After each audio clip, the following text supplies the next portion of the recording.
नमस्कार साथियों, स्वागत है आपका बीएचयू बी स्टडी चैनल में। तो हम लोग कबीरदास जी के महत्वपूर्ण दोहों की व्याख्या कर रहे थे। तो हम लोग ये जो 5-6 महत्वपूर्ण व्याख्याएं हैं जो कि पूर्व परीक्षाओं में पूछी जा चुकी हैं, इसमें से पहला पद जो है वो हो चुका है, उसकी व्याख्या कर चुके हैं हम लोग।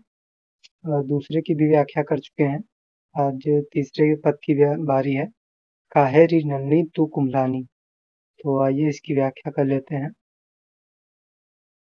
सबसे पहले हम लोग प्रश्न का उत्तर लिखने के लिए संकेत लिखेंगे, फिर संदर्भ लिखेंगे, फिर प्रसंग लिखेंगे, फिर व्याख्या लिखेंगे और उसके बाद विशेष लिखेंगे।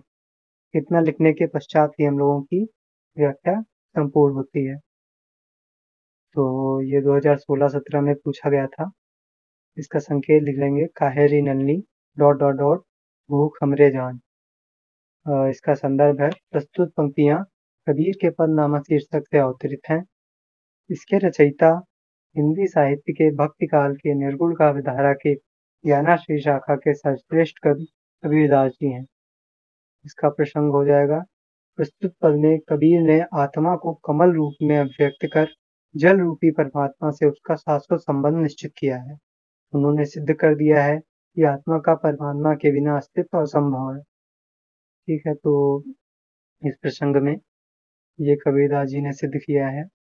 आइए इसकी व्याख्या से पूर्व कुछ कठिन शब्दार्थ की चर्चा कर लेते हैं। तो इसमें नलिनी का अर्थ तो कमलिनी हो जाएगा। तली मतलब नीचे, तपति मतलब गर्मी की ज्वाला, और कासनी माने किसके साथ, और उदिक माने जल। ठीक है, बाकी तो सरल ही शब्द हैं। आइए इसकी व्याख्या देखते हैं अब।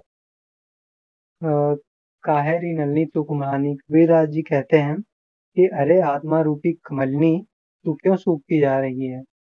तेरे ही नाल सरोवर पानी। तू क्यों सूखती जा रही। परमात्मा रूपी सरोवर का जल तेरे पास ही विद्यमान है।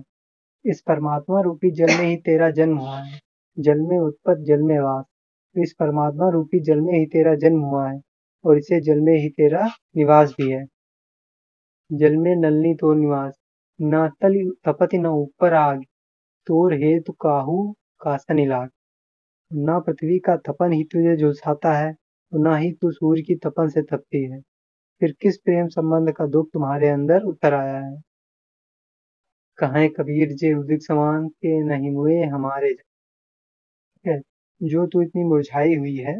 कबीर कहते हैं कि जो जल के समान हो गए हैं, अर्थात जिन्होंने परमात्मा से एक रूपता प्राप्त कर ली है, वे मेरे ज्ञान में अमर हो गए हैं। वे मृत्यु को प्राप्त नहीं होते। ठीक है, तो ये इसकी व्याख्या हो गई है। आइए इसके विशेष पर चर्चा कर लेते हैं। यह दोहा कबीरदास जी की सूक्ष्म दृष्टि का उत्कृष्ट उदाहरण है। प्रस्तुत दोहे में कवि ने पंचमेल खिचड़ी भाषा का प्रयोग किया है। इस काव्यांश में पद छंद का प्रयोग हुआ है। शब्द योजना आकर्षक, सार्थक एवं भावानुकूल है। भाषा और वर्णन शैली की प्रौढ़ता प्रत्यक्ष हो रही है। ये आपकी व्याख्या कंप्लीट हो गई है। नेक्स्ट वीडियो में देखेंगे। धन्यवाद।